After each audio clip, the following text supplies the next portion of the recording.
कंचन के बेटे ऋषि की शादी कहीं नहीं हो रही थी। एक तो ऋषि मोटा, ऊपर से कमाई भी कोई खास नहीं। लेकिन कंचन को तो शौक था मॉडर्न बहू लाने का, और उसे एक दिन ऐसी लड़की मिल भी जाती है। हमें तो आपका ऋषि बहुत पसंद है, लेकिन मैं आपको साफ साफ बता देती हूँ, मेरी बेटी के शौक थोड़े से अलग है बहन जी। अरे बहन, हमें सब पसंद है। आपकी प्रियंका जैसी लड़की की तलाश मुझे कब से थी। जींस पहनकर अंग्रेजी में गिटर पिटर बोला करे। अरे बहन, जरा सुन तो लो, मेरी बेटी के शौक क्या क्या है। अरे नहीं नहीं बहन, बस लड़की को देख लिया तो सब कुछ देख लिया।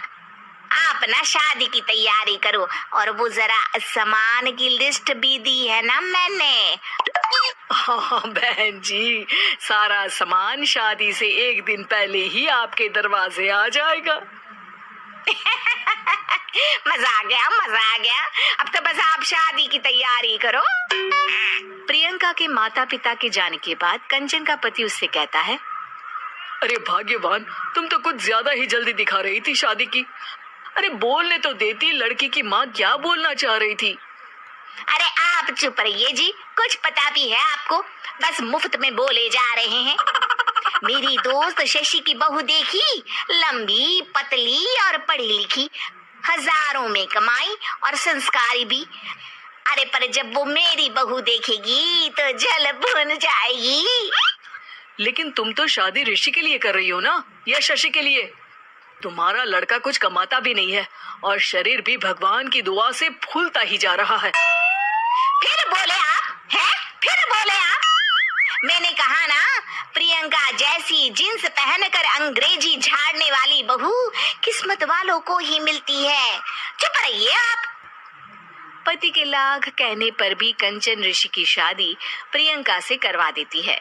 लेकिन प्रियंका जैसे ही घर में आती है, वैसे ही जोर जोर से चिल्लाकर नाचने लगती है।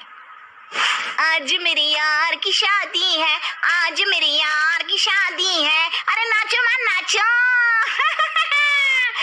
आज मेरी यार की शादी है। कंचन, उसका पति और ऋषि ये देखकर हैरान रह जाते हैं। लग रहा है बहू को शादी की बड़ी खुशी है। हाँ, बहू क्यों नहीं, हम भी नाचेंगे। अरे नाचो नाचो जी, मुंह क्या देख रहे हो, चलो चलो नाचो, बहू कह रही है। कंचन ये कहकर प्रियंका के साथ नाचने लगती है। ऋषि और उसके पिता वहां से चले जाते हैं। अगले दिन कंचन अपनी सहेलियों को प्रियंका से मिलवाने के लिए घर बुलाती है, जहाँ शशि भी आती है। अरे शशि, कैसी हो? मैं ना तुम्हें प्रियंका से मिलवाती हूँ। अरे सच में बहुत ही एडवांस सोच की लड़की है, कितने मॉडर्न ख्यालात है उसके, पता है तुम्हें?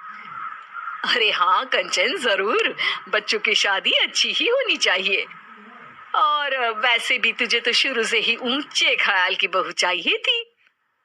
तभी कंचन की सहेली कहती है, अरे कंचन, बुलाओ ना प्रियंका को, हम भी मिल ले। अरे बहू प्रियंका, जरा बाहर तो आना। कई बार आवाज देने के बाद भी प्रियंका बाहर नहीं आती है, तो कंचन को बुरा लग जाता है। वो उसे लेकर बाहर आती है, लेकिन ये क्या, प्रियंका लड़खड़ाती हुई बाहर आती है और उसके हाथ में शराब की बोतल होती है। हालांकि शराब पीना स्वास्थ्य के लिए हानिकारक होता है और ये हमारी किडनी के लिए बहुत ही खतरनाक है, लेकिन कंचन की बहू प्रियंका पूरे नशे में होती है। अरे इतने सारे लोग। ये कहकर वो शशि के पास जाती है। आंटी जी, पत्ते खेलेंगी, पत्ते। अरे दूर हो, दूर हो, तुम्हारे मुंह से तो शराब की बदबू आ रही है। अरे कंचन, माना तुम्हें मॉडर्न बहू चाहिए, लेकिन आधुनिकता का मतलब ये तो नहीं ना। बुरा न मानना कंचन, तुम्हें पता था कि तुम्हारे बेटे की कमाई और शरीर दोनों ही ठीक नहीं है, तो तुम्हें उसी हिसाब की लड़की से शादी करवानी चाहिए थी। ऐसा कहकर सभी औरतें वहां से चली जाती है। तभी प्रियंका की माँ कंचन के घर आती है। अरे बहन जी, बड़ी चालाक निकली आप तो। बिना बताए अपनी पियक्कड़ बेटी मेरे लायक बेटे के गले में बांध दी। आय हाय, बड़ी आई बिना बताए। उस दिन जब मैं ये बात बता रही थी तो तुम तो सुनने को भी तैयार नहीं थी। अब भुगतो तुम। ये कहकर वो वहां से वापस चली जाती है। सबके जाने के बाद कंचन अपना सर पकड़ लेती है। हाय रे, आधुनिकता की अंधी दौड़ में मैं अपनी संस्कृति ही भूल बैठी थी। अब तो राम ही बचाए मुझे।